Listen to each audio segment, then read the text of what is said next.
السلام علیکم ورحمۃ اللہ۔ آپ لوگ آج میری سیکنڈ ریکارڈنگ سنیں گے۔ میں اللہ کے رسول صلی اللہ علیہ وسلم کی پر لکھی ہوئی ایک کتاب ہے محمد عربی صلی اللہ علیہ وسلم، جس کے رائٹر ہیں محمد عنایت اللہ سبحانی۔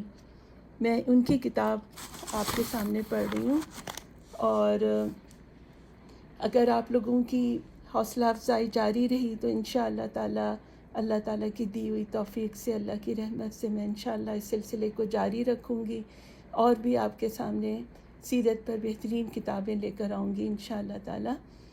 اور مجھے لگتا ہے کہ اگر آپ لوگ اس کو اپنا تھوڑا ٹائم نکال کے اس کو سنیں گے تو یقیناً اس سے اللہ تعالیٰ آپ لوگوں کو اور ہم سب کو اس سے خیر کثیر عطا فرمائیں گے۔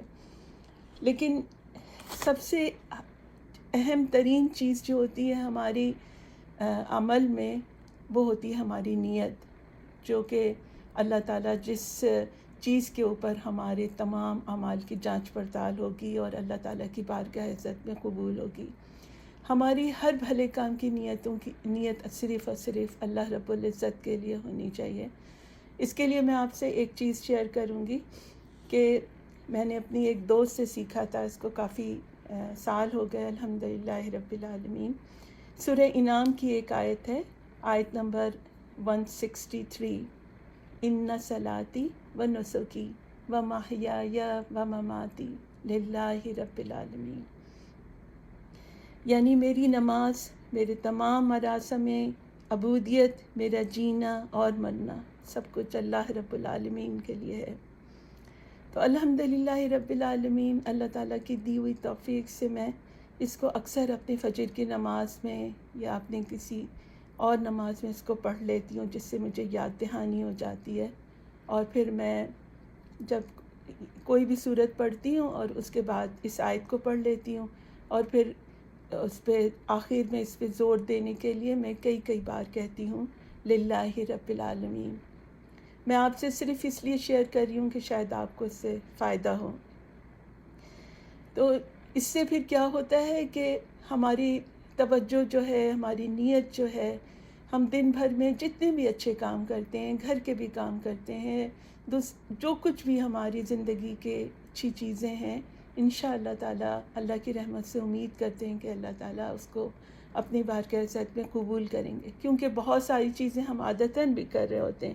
صبح اٹھتے ہیں، یہ کرنا ہے، وہ کرنا ہے، ناشتہ بنانا ہے، کھانا پکانا ہے، گھر صاف کرنا ہے، یہ ساری چیزیں بھی اللہ تعالیٰ کے یہاں انشاءاللہ اللہ ہمیں اس کا بھی اجر دے گا، اگر ہم بس اللہ کی خوشی کے لیے سب کچھ کریں۔ اور میری ایک دوست ہیں، انہوں نے مجھ سے کہا کہ جیسے میں نے ان سے کہا کہ پہلے تو اتنی سمجھ ہی نہیں تھی اور بس بے دھیانی میں ساری چیزیں کرتے رہتے تھے، اچھے کام بھی بے دھیانی میں کرتے تھے۔ تو انہوں نے مجھے بہت اچھی بات کی، انہوں نے کہا اللہ تعالیٰ تو بادشاہ حقیقی ہیں، بے حساب اجر دینے والے ہیں، تو اللہ سے دعا کرو جو تم نے پہلے اچھے کام کیے، جو کرتی ہو، جو کرو گی، سب کی نیتوں کو اپنے لیے خالص کر لے۔ تو یہ دعا بھی میں اکثر اللہ سے مانگتی ہوں۔ میں نے یہ کتاب اللہ تعالیٰ کی رحمت سے مجھے سمجھ میں آیا کہ یہ میں پڑھوں اور آپ کے ساتھ شیئر کروں، کیا کہ اللہ تعالیٰ سورہ آل عمران میں فرماتے ہیں، آیت نمبر 31 میں، اے نبی، لوگوں سے کہہ دو کہ اگر تم حقیقت میں اللہ سے محبت رکھتے ہو تو میری پیروی اختیار کرو، اللہ تم سے محبت کرے گا اور تمہاری خطاؤں سے درگزر فرمائے گا، وہ بڑا معاف کرنے والا اور رحیم ہے۔ کتنی زبردست بات ہے، کتنی زبردست خوشخبری ہے کہ اللہ تعالیٰ جو پوری کائنات کا خالق اور مالک ہے، بادشاہ حقیقی ہے، جس کے پاس ہماری تمام فلاح، یعنی ہماری ہمیشہ کی زندگی کی کامیابیاں ہیں جس کے ہاتھ میں، وہ ہم سے کہہ رہا ہے کہ تم ایسا کرو اور میں تم سے محبت کروں گا۔ کروڑوں کھربوں انسانوں میں ہم وہ لوگ ایسے سلیکٹڈ لوگ ہو جائیں گے جن سے خالق حقیقی پوری کائنات کا بادشاہ محبت کرے گا، تو یہ دیکھیں کس قدر بڑی بات ہے اور کچھ مشکل نہیں ہے۔ اللہ کے رسول صلی اللہ علیہ وسلم سے محبت کرنا، ان کی اتباع کرنا اور ان کی پیروی اختیار کرنا ہمارے لیے خود ہمارے فائدے میں ہے، ہم جس پر جتنا بھی اس پہ غور کریں وہ کم ہے۔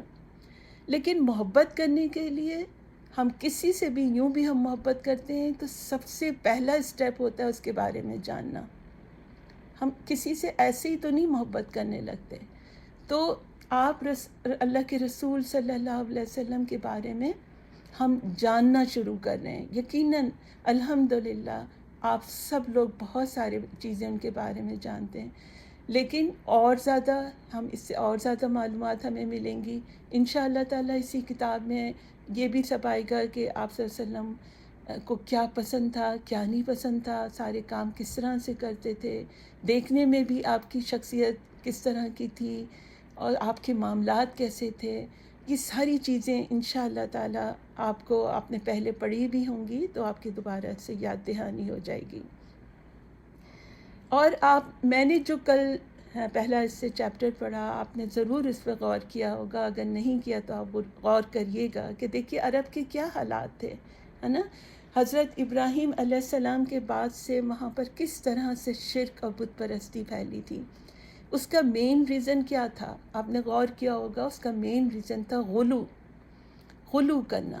اللہ تعالیٰ کے نیک لوگ، آپ غور کریے کہ اس وقت کی بہت ساری چیزیں آج کل کے دور میں بھی آپ کو نظر آئیں گی۔ آج مسلمان مورتیاں نہیں بنا رہے، آج مسلمان قبریں اور مزار بنا رہے ہیں، ان کی پوجا پاٹ میں لگے ہوئے ہیں۔ تو آپ کو کتنی چیزیں اس دور میں اور اس دور میں آپ کو یکساں نظر آئیں گی۔ اس کا مین ریزن یہ ہے کہ غلو اختیار کیا تھا انہوں نے۔ اللہ تعالیٰ بادشاہ حقیقی ہیں اور تمام انبیاء، رسول اور تمام لوگ جو ہیں، تمام انسان اللہ کی مخلوق ہیں۔ اللہ تعالیٰ اپنے بندوں سے محبت کرتے ہیں اور ان کے اعمال کی وجہ سے اور ان کے کردار کی وجہ سے، ان کے کاموں کی وجہ سے، ان کے اخلاص کی وجہ سے، ہے نا۔ تو ہمیں وہ چیز کرنی ہے۔ ہمیں نیک لوگ ہمارے لیے اللہ کے رسول ہیں، جیسے صلی اللہ علیہ وسلم ہمارے لیے رول ماڈل ہیں، اسی طرح تمام انبیاء کرام ہیں۔ اس کے بعد محمد صلی اللہ علیہ وسلم کے جو ساتھی تھے، صحابہ کرام تھے، وہ بھی ان کی زندگیاں بھی ہمارے لیے مشعل راہ ہیں۔ بجائے اس کے کہ ہم انسانوں کو پوچھنے لگے، ہم ان سے سیکھیں، ہم ان سے محبت کریں۔ کیوں محبت کریں؟ کہ اللہ تعالیٰ اس سے خوش ہوں گے، اللہ تعالیٰ کی خوشی کے لیے۔ مین چیز ہمارے لیے یہی ہونی چاہیے کہ ہمیں اللہ کو راضی کرنا ہے، اللہ کو خوش کرنا ہے۔ ہم اس وقت تک مرے نہیں جب تک کہ اللہ ہم سے راضی نہ ہو۔ ابھی جو کچھ ہم پڑھ رہے ہیں یہ عرب کا معاشرتی بیک گراؤنڈ ہے، جس میں اللہ کے رسول صلی اللہ علیہ وسلم کی یعنی پچھلی نسلیں، ان کے دادا اور پردادا کی پیدائش ہوئی، اور ان کا فیملی بیک گراؤنڈ ہے، معاشرے میں کیا حالات تھے۔ اس کے ساتھ ہی میں آپ سے ایک چیز ذرا سا یہ بھی کروں گی کہ آپ نے دیکھا ہاشم جو تھے، ان کی شخصیت کی جو خوبیاں تھیں وہ کیا تھیں، جن سے اللہ تعالیٰ نے اتنے بڑے بڑے کام لیے۔ ان کی ایک خوبی یہ تھی کہ وہ بہت رحم دل تھے، غریب پرور تھے اور بڑے دل کے آدمی تھے۔ ان کے سامنے زندگی انہوں نے ایسے نہیں گزاری تھی، انہوں نے زندگی کو دوسروں کے لیے بہت کچھ کرنے کے لیے، اچھا کرنے کے لیے انہوں نے اپنی زندگی میں اچھے کام کیے تھے۔ ہمیں بھی یہ چیزیں کرنی ہیں۔ میں سمجھتی ہوں اللہ تعالیٰ کی توحید پر ایمان رکھنے کے بعد تمام فرائض کی ادائیگی کے ساتھ ہم کو زمین پر جو رہنے والے لوگ ہیں، ہمیں زمین پر رحمت بن کر جینا چاہیے کہ ہماری ذات سے دوسروں کو زیادہ سے زیادہ فائدہ پہنچے اور نہ کہ کوئی تکلیف پہنچے، ہے نا۔ چلے میں آج کا چیپٹر شروع کرتی ہوں۔ اعوذ باللہ من الشیطان الرجیم، بسم اللہ الرحمن الرحیم۔ ان صلاتی و نسکی و محیای و مماتی للہ رب العالمین، للہ رب العالمین، للہ رب العالمین۔ اللہم صلی علی محمد و علی آلہ وبارک وسلم۔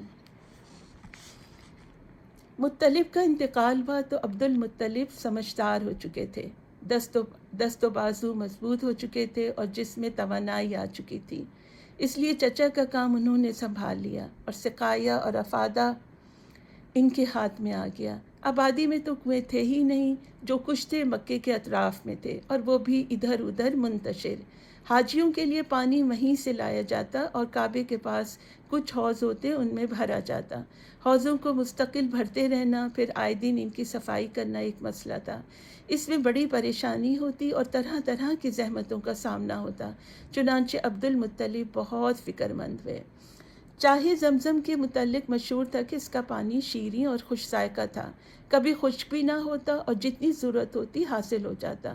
لطف یہ کہ نہ کوئی زحمت اٹھانی پڑتی اور نہ کسی قسم کی پریشانی ہوتی، لہٰذا عبد المطلب کو اس کا خیال آیا۔ چنانچہ لوگوں سے پوچھا زمزم کو کس نے پاٹا اور کیوں پاٹا؟ جواب ملا، یہاں پہلے قبیلہ جرہم کی حکومت تھی، ان کا آخری تاجدار مزاز جرہمی تھا۔ جب اس کی قوم بگڑ گئی اور بناؤ سے زیادہ بگاڑ کے کام کرنے لگی تو بنو قزا کو ناگوار ہوا اور انہوں نے جرہم کو بے دخل کرنے کا فیصلہ کر لیا۔ چنانچہ اس کے لیے انہوں نے جنگ بھی کی اور جس میں میدان بنو قزا کے ہاتھ رہا، لہٰذا اب جرہم کو یہاں سے جانا پڑا۔ جاتے وقت مزاج سے اور کچھ تو بننا پڑا، البتہ کعبے میں جو نذرانے تھے ان کو اس نے زمزم کے اندر ڈالا اور اوپر سے پاٹ دیا۔ یہ سن کر عبد المطلب نے کہا، اچھا تو جب تک زمزم کی کھدائی صفائی نہ ہو جائے اور پہلے کی طرح وہ رواں نہ ہو جائے اس وقت تک میں چین سے نہیں بیٹھ سکتا۔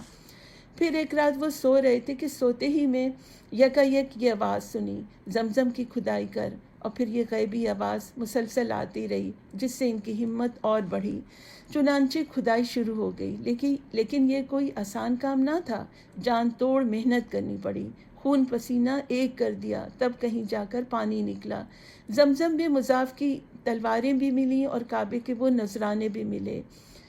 نذرانوں میں سونے کے 2 ہرن بھی تھے۔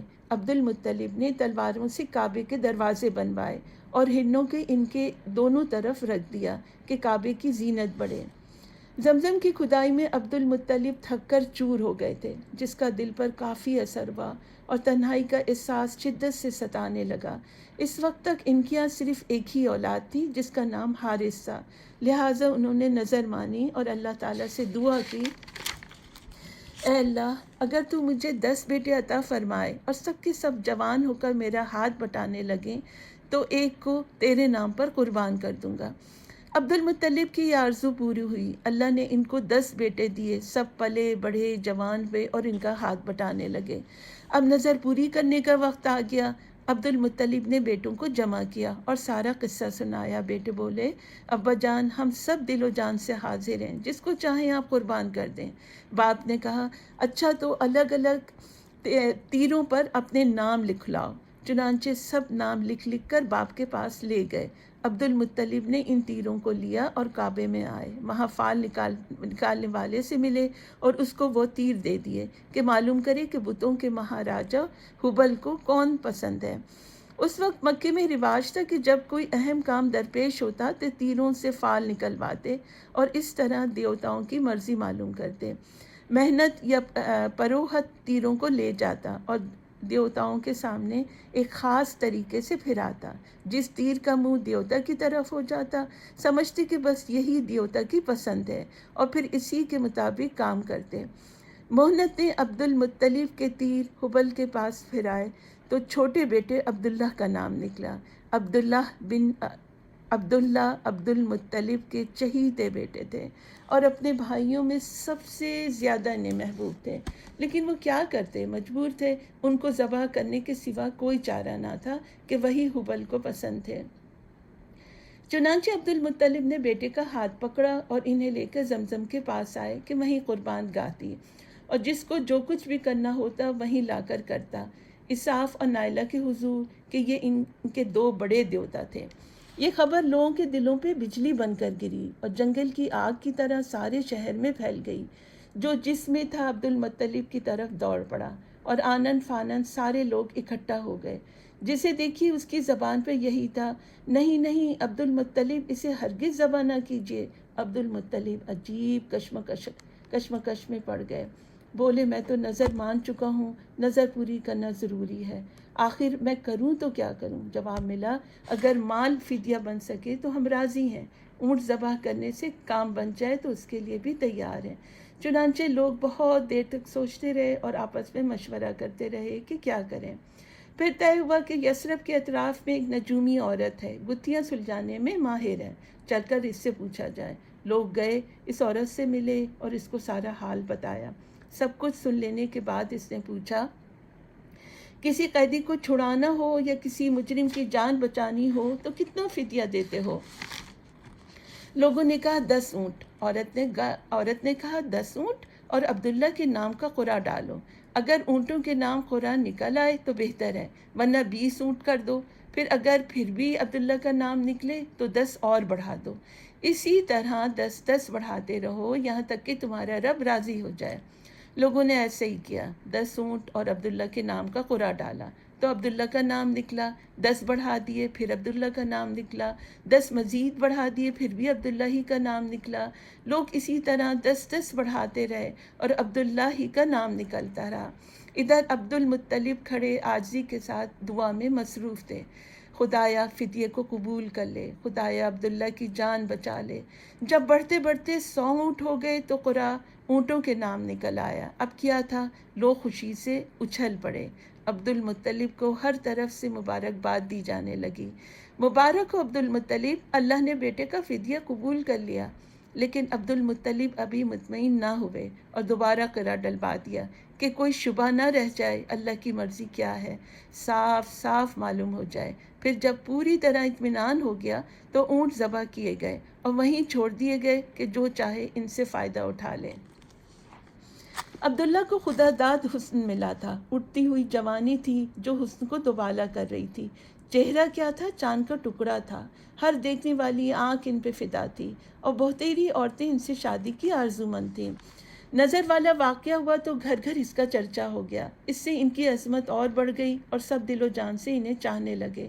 چنانچہ بہت ساری عورتوں نے نکاح کی خواہش کی اور کوشش بھی کی، لیکن یہ شرف سب کو کیسے ملتا کہ وہ ایک ہی کی قسمت میں تھا۔ ان کے بیٹی کی ماں کون ہوگی یہ بھی اللہ کے طے تھا۔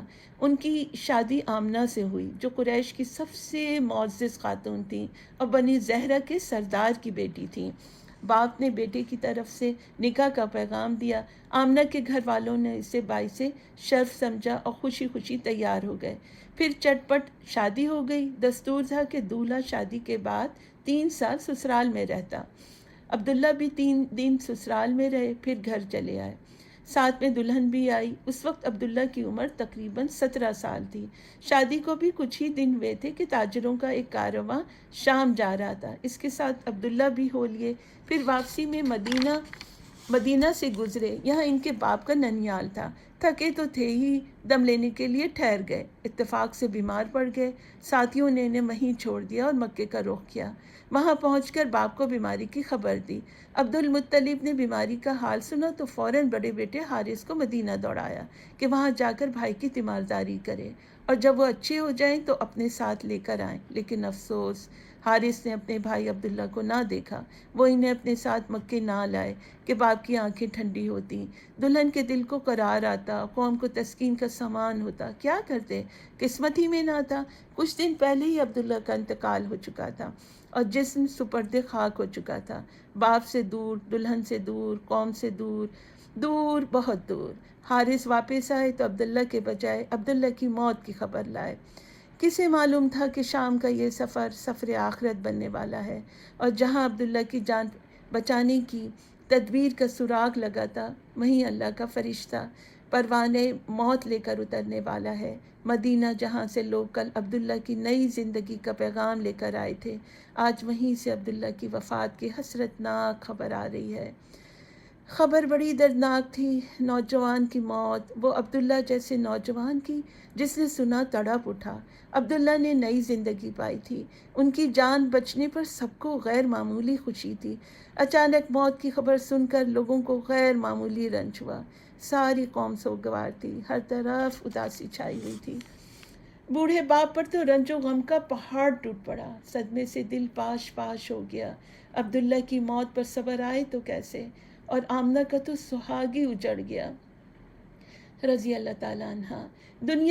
دل کی دنیا ویران ہو گئی، سارے ارمان حسرتوں میں تبدیل ہو گئے۔ کتنی امیدیں تھیں جو خاک میں مل گئیں، کتنے حسین خواب تھے جو شرمندہ تعبیر نہ ہو سکے، کتنی آرزوئیں اور تمنائیں تھیں جو سینے ہی میں دفن ہو کے رہ گئیں۔ کل جو خاتون قریش کی نازنینوں کی نگاہ میں قابل رشک بنی ہوئی تھی، آج اس کی حالت قابل رحم تھی۔ جو سر دوسرے سروں کے درمیان شرف و عزت سے اونچا ہو رہا تھا، آج وہ رنج و غم سے وبال دوش بنا ہوا تھا۔